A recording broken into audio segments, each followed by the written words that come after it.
All right, so this is Camaro update, or Camaro episode number 6, and I haven't driven the car in about 6 weeks, and I want to take it for one more ride because I'm right at the point in the restoration here where I want to tear this car apart, and I want to go for one more ride if she'll start. I killed the battery about a month ago, but charged that up, but she hasn't started in about 6 weeks, so I'm guessing there's going to be a lot of smoke, and I'm probably going to have to crank on it a little bit to get her going, but let's see if she'll start up.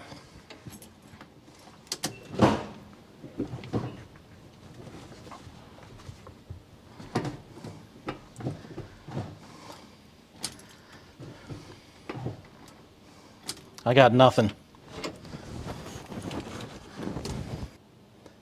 All right, so as you just saw, I got nothing. I know the battery's charged, but this car came with its own anti-theft device, and what that is loose wires on the ignition switch. So let me see if I can wiggle these wires and get this thing going.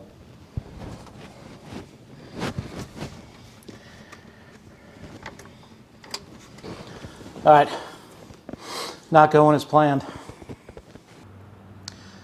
All right, so this is pretty typical for how things work for me. All excited, have everything, the battery charged, everything ready to go. I got my buddy Shane over here earlier, and he had a camera. We were going to film the car going up and down the street. Had the GoPro I was going to stick up on the hood and go for, kind of that final drive before I tear this thing down. So when I turned the key, got power. I'm not getting anything at the starter. So my buddy Matt is actually on his way over here now, and we're going to quickly investigate the ignition switch and the wiring that goes to the starter. And I think what we're going to end up doing is just bypassing the starter temporarily just to get the thing running, just so I can take it around the block a couple times and just say, hey, I've had that one final drive before I tear it down. So the ignition switch was certainly suspect before, having to wiggle the wires to get it to start up. So I had already bought a new one, so I went ahead and changed the ignition switch, and I still don't have any power going to the starter. So I'm going to get the meter out. We're going to lift this thing up. We're going to get up under there, investigate that. We're not going to spend a lot of time investigating that because during the tear down and the rebuild, I'm probably going to rewire the whole car anyways. And we're probably going to end up, like I said, bypassing it just to get it running so we can take it around the block. So we're going to get into this. I'm probably not going to film this part, and we'll be right back, hopefully with the car running. All right, so here's our short-term solution. So we ran a wire with a spade terminal down to the starter, and we're just going to simply take this wire and touch it to the positive terminal there, giving the solenoid of the starter 12 volts, because we did confirm it is not getting 12 volts, and that should allow us to fire up. Now this is a temporary solution. I just want to take the car out for one more ride, and when I have the car torn down, I'm probably going to end up rewiring it. So this is not a permanent solution. It's kind of a one-time last drive quick fix. So I don't know if I'd recommend this or not, and we're going to test it here in just a minute. Let's try. All right, so here's the test of our system here. There's Matt. He's going to work the throttle, and here we go.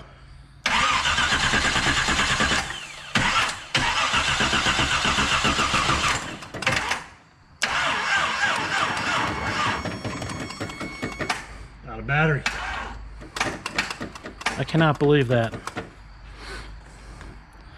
Want to try jumping it? Yeah. Oh my god, that's so annoying. Yeah, you got electrical gremlins for sure. Yeah.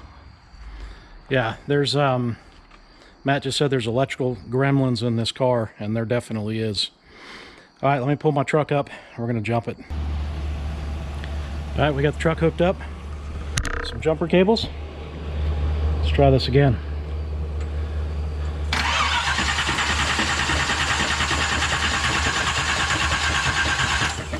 You got the key on. Huh? You got the key on, right? Yeah.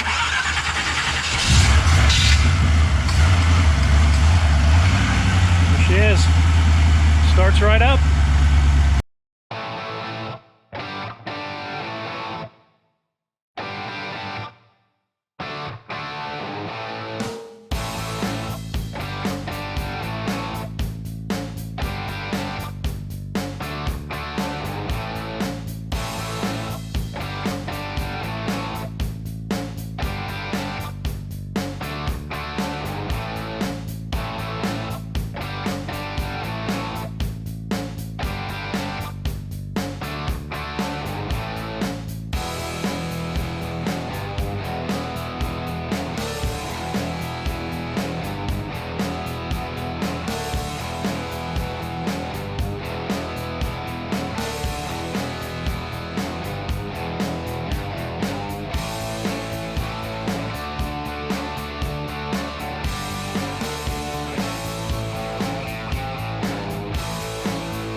All right, so that was lots of fun for me. I really enjoyed that. This car actually rides and runs really good. The transmission shifts nice.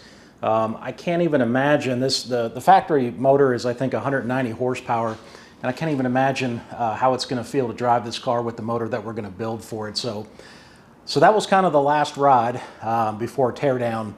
And what I'm going to do is kind of clean up the garage, and then I'm going to back it up in the middle of the garage, and I'm going to start the disassembly of the car. And while that's going on, my buddy Matt's going to come over, and we're going to work on clearancing the block and continue kind of building the engine and tearing the car apart at the same time. So it's not a race, but I'm excited, and I can't wait to get into this thing, to tear it apart. And again, I talked about this in my other videos. It's a rabbit hole, and I don't know quite how deep I'm going to go. I know I've got to go far enough to pull the engine and transmission out, and so I can put the new engine and transmission in. But I'm debating and I guess contemplating taking the subframe out, all the suspension off, and having all that stuff either, you know, painted or powder coated.